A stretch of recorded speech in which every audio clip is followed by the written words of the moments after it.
Hello everybody, Assalamu alaikum, namaste and welcome everybody to the News Hour with your favorite host and those Jennifer Rogers. And if you're new to our channel, do not forget to share this video with all your friends and family so they are aware about all the things happening in Qatar and all around the world. And with that, we are also available on Instagram, Facebook and Twitter, where we post a lot of interesting content and it's just for you. And if you haven't subscribed to our YouTube channel yet, please go ahead and do so. Our YouTube channel is also called Qatar Day, and do not forget to check out our other channel, which is called qatarday.com. And with that, I have about 3 local news and 2 international news, so let's just get into it. The first one being the 2020 AFC Champions League.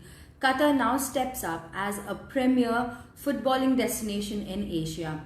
So when Qatar declared as the host by the Asian Football Federation, the AFC, for the East Zone matches of the 2020 AFC Champions League and the final as well, not many would have been left surprised.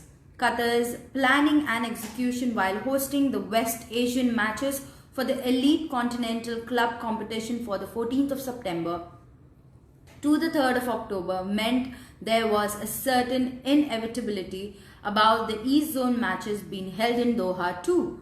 Now, amidst a global pandemic that has virtually stalled the sports, AFC were finding it tough to complete their club and national team competition. As a result, the 2020 AFC Cup, the secondary club competition, was scrapped altogether, with the international window had to be postponed beyond 2020. Now, however, the 2020 AFC Championship League was its flagship club competition, and the AFC wanted it to complete within this year, and in order to ensure that the 21 calendar was not affected. It was also necessary for the financial health of the game in Asia to complete the continent's prime club competition. Now, around 40 matches had been staged in the West Zone leg of the AFC Champions League, with most of the group stages matches yet to take place while the pandemic halted the competition.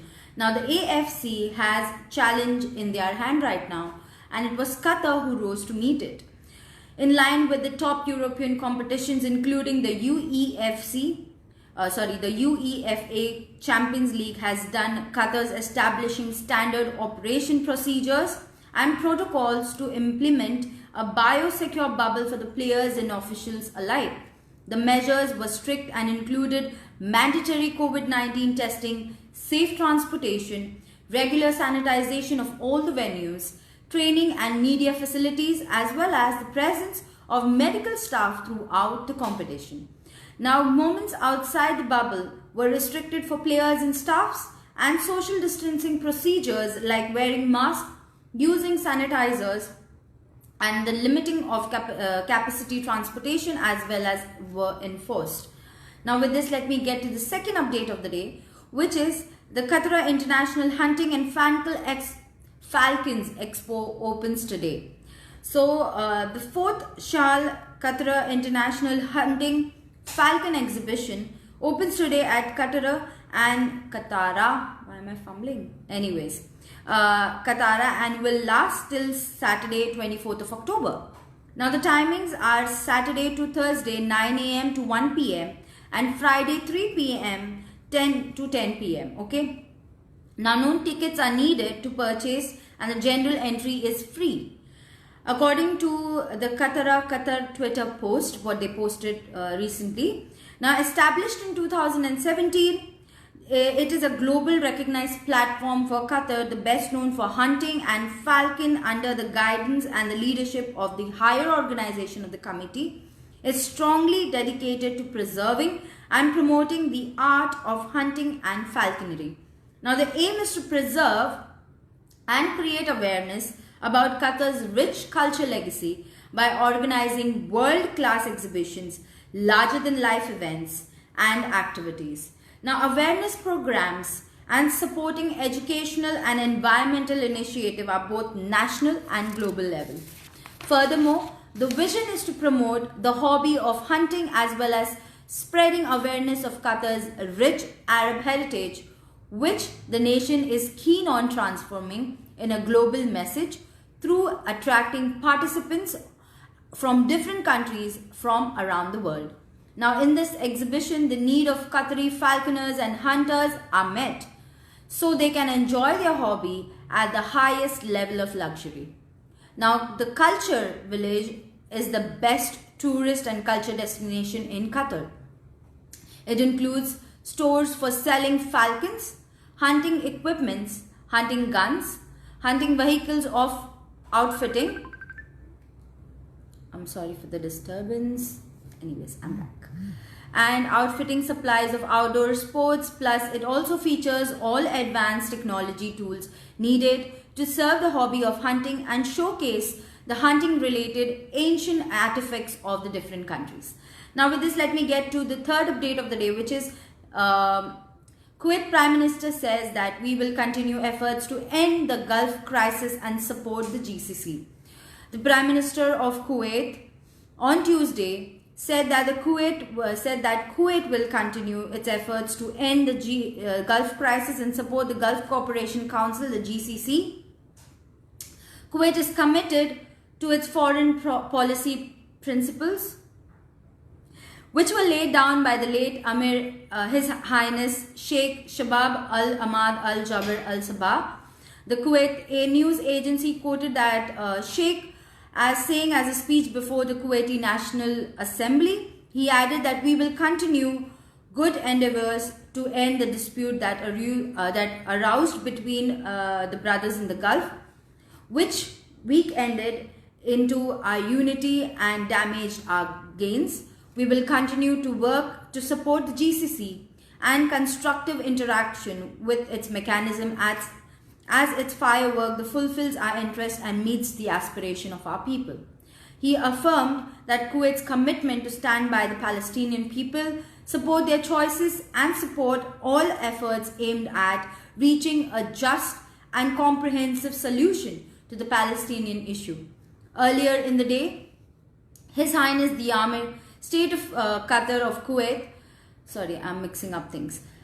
Earlier in this day, His Highness the Amir State of Kuwait called for a national unity of face of the challenges in the speech delivered during the opening of the 5th regular session, complementary to the 15th legislative term of the National Assembly. Our national unity has proven over the years that this is the strongest weapon in facing challenges, dangers and crisis, the Kuwait Amir said. Now with this, let me get to the international bit of the day, which is China's Sinovac vaccine to be included in Brazil's immunization plan.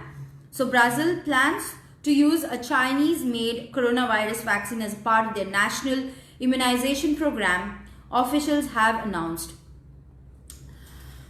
But they have agreed to buy about 46 million doses of the vaccine CoronaVac, that's what they're calling it. He said that the immunization program could begin as soon as January 2021, making it one of the first such efforts in the world to fight the pandemic. Brazil has been one of those countries worst affected by the coronavirus, as we all know. It has nearly 5.3 million confirmed cases, the third largest tally in the world after the US and India, and the second only in the US in terms of death, with nearly 155,000 registered so far, according to the data collected by Johns Hopkins University. If approved, the country's health regulator, CoronaVac, developed by the Chinese company Sinovac Biotech, will be one of the 2 vaccines included in the Brazil's immunization program.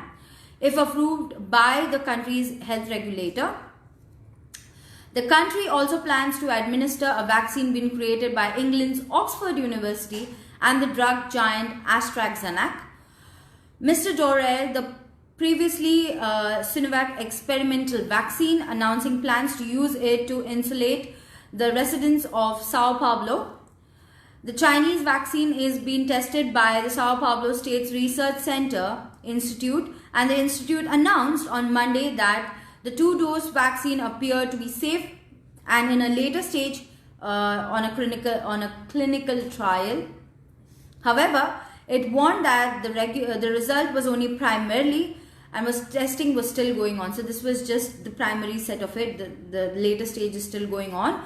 It said that data on how effective the vaccine is, it will not be released until the trial is over, and the trials are also being conducted in Turkey and Indonesia.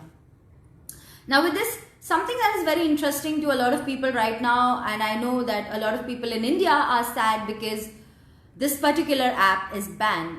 Did any of you guys guess what I'm talking about? Well, it's not just India that has banned PUBG app. It's been banned in most of the countries right now. So I'm just going to give you a gist about that. The Indian government recently banned the PUBG mobile app in the country under the section 69A for the Informative Technology Act. The ban stated that the app is engaged in activities that are prejudicial to the sovereignty and the integrity and the defense of the security of the country. Since then, a lot of development have been taken, including PUBG Corporation revoking distribution rights for the game in India from Tencent. Till there is no sign of the popular game making a return in the country anytime soon. India is just one of the many countries that have banned the Battle Royale game. That's what they call it, okay? And the other countries where the game is banned includes China, Jordan, Nepal, Israel and Iraq. So these countries have also banned it. Many other countries have plans to ban the game in the near future according to the various reports. The strangest of all is that China banned the game. Obviously, when I said that, I myself was shocked. How come China banned PUBG? But yes, they have. Considering the Tencent holding a base out of China, the reason behind the PUBG mobile ban in its origin country is the amount of bloodshed in the game. It's found to work around for and created a separate vision for the game called Game for Peace. In the vision or the version of the game, the blood has been totally removed and killed characters say goodbye and fly off. Other countries like Jordan, Nepal, Israel and Iraq have removed the game due to the similar reasons like China or India. According to the reports by the Inside Spot, there are 3 reasons why most countries are deliberating on banning PUBG Mobile. These reasons include that the PUBG Mobile is too addictive, and that's so true. PUBG Mobile does not care about its users' health, thus does not warn them about the ill effects of the screen time, and that PUBG Mobile propagates violence. That's so true again.